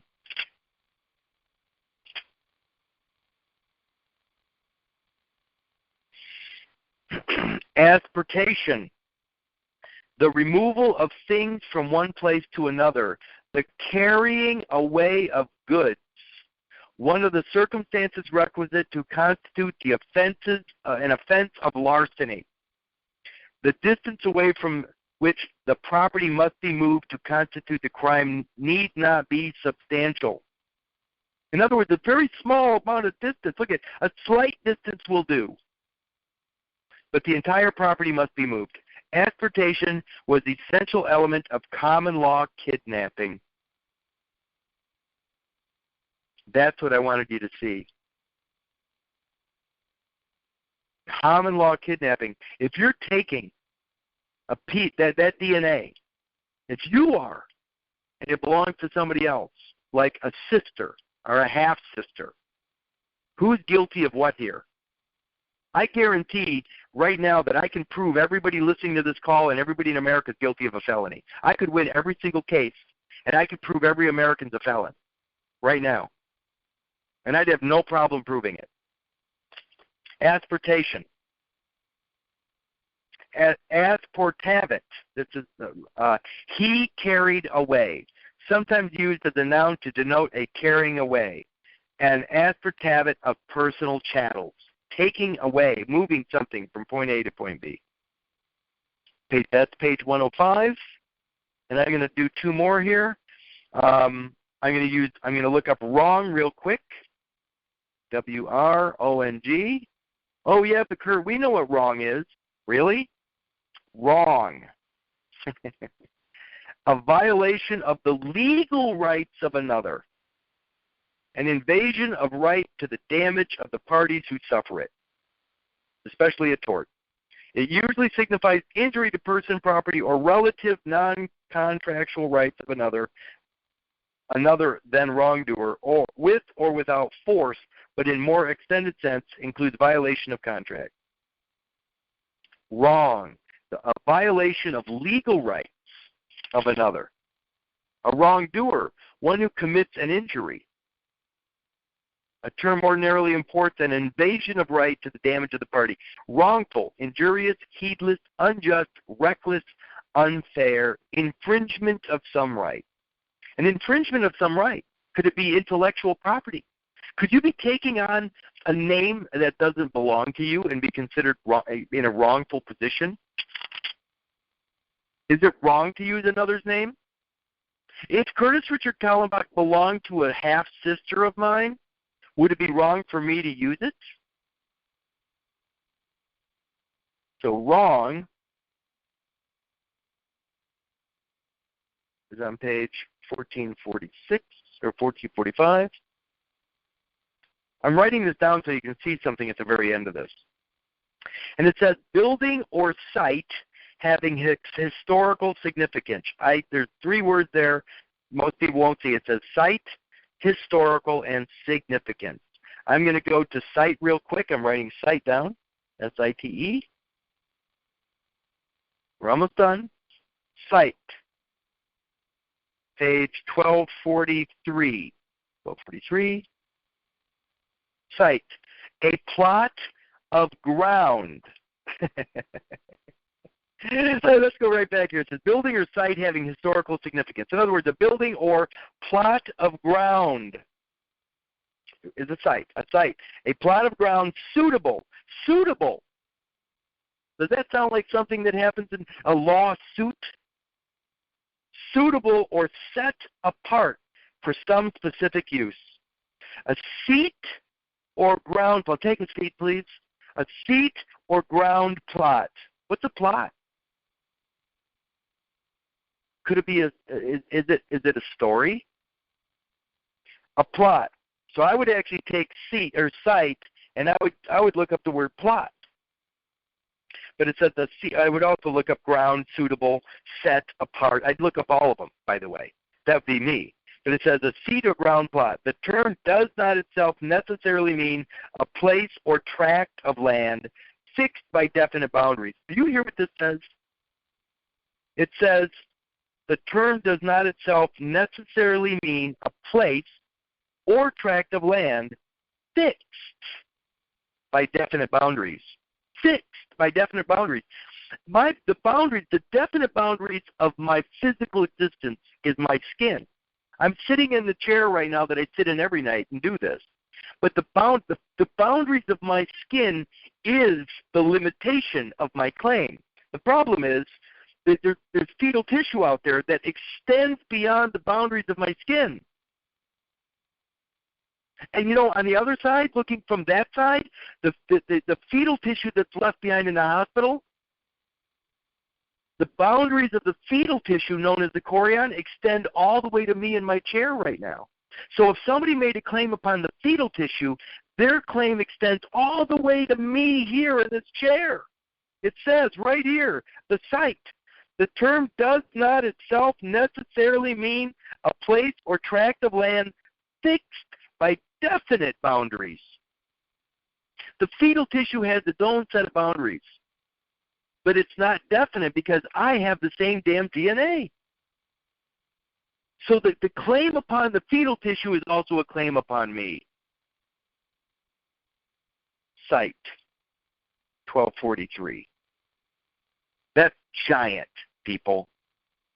If they claim the afterbirth fetal tissue, they have a claim upon me just by the foreign situs trust.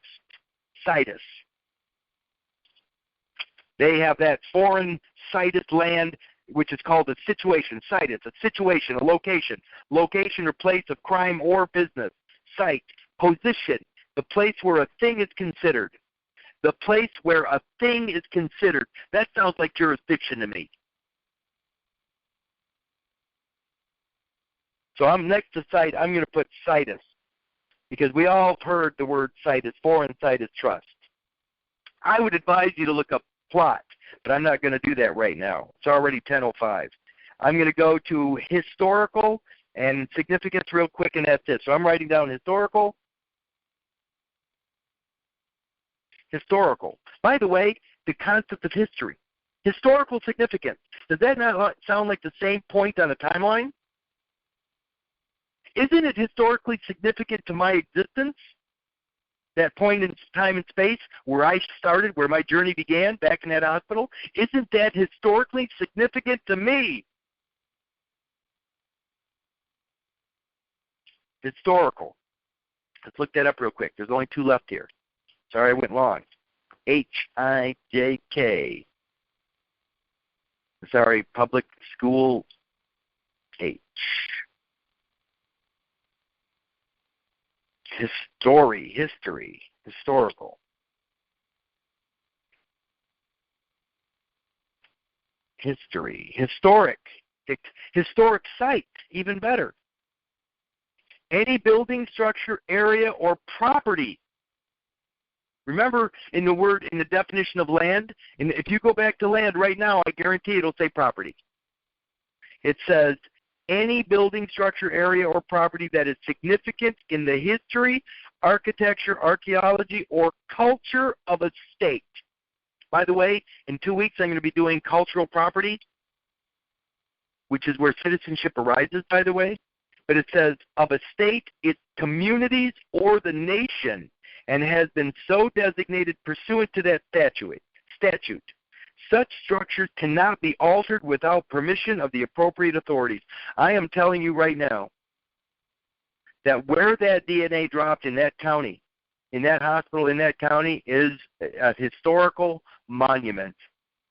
It identifies an Illinoisan, which is an Article 4 citizen within the greater story called the United States of America. If you do not claim that point, you are not here, and you are stateless, and you are an alien subject to everything Donald Trump is now speaking about as an alien. That's historic site. So I'm going to put historic site, and that is page 657. And the last word I was going to do is significance. Significance. And then we're out of here. Signal, sign, signature, signify, significant.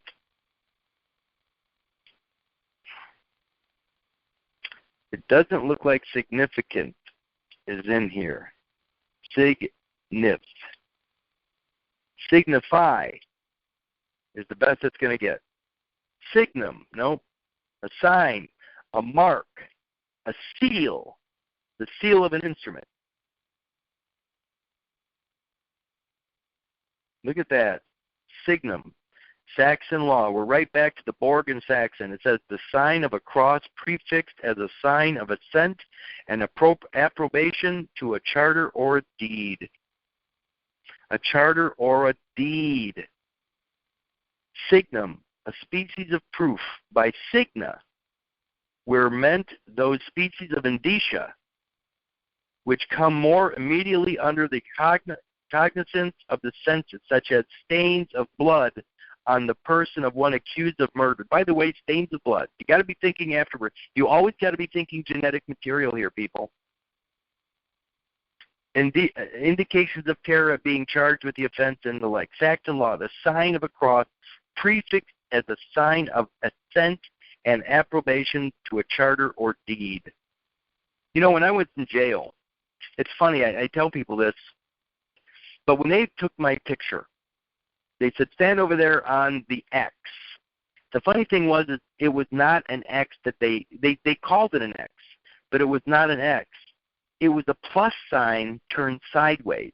If you can understand what I'm trying to say, a plus sign turned sideways is not an X. It's a red cross on its side. A plus sign does not look like like an X.